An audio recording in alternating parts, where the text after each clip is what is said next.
I'd like to give you an update on the Patriot Act. Last year, the Patriot Act was scheduled to be renewed. There was a disagreement between the Senate and the House, and they didn't extend it, but they agreed that this year they would do it.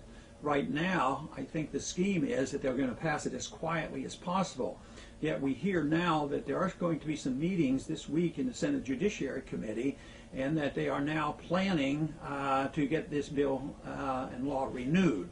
As most of you know, this law was passed shortly after 9/11. It was a perfect example of how we as individuals and Americans have been willing to sacrifice their liberty for so-called security. I consider this an absolute unconstitutional piece of legislation. It shouldn't be extended. It shouldn't be made worse. It actually should be repealed in its entirety, and we'd all be better off for it.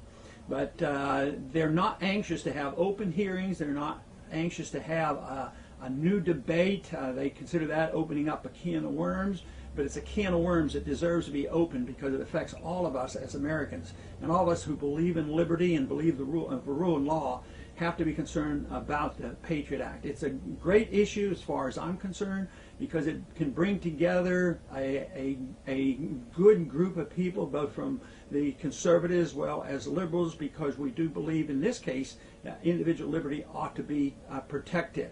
So keep an eye on this, and understand that the people at the Campaign for Liberty will try to keep you with updates on their website. Thank you.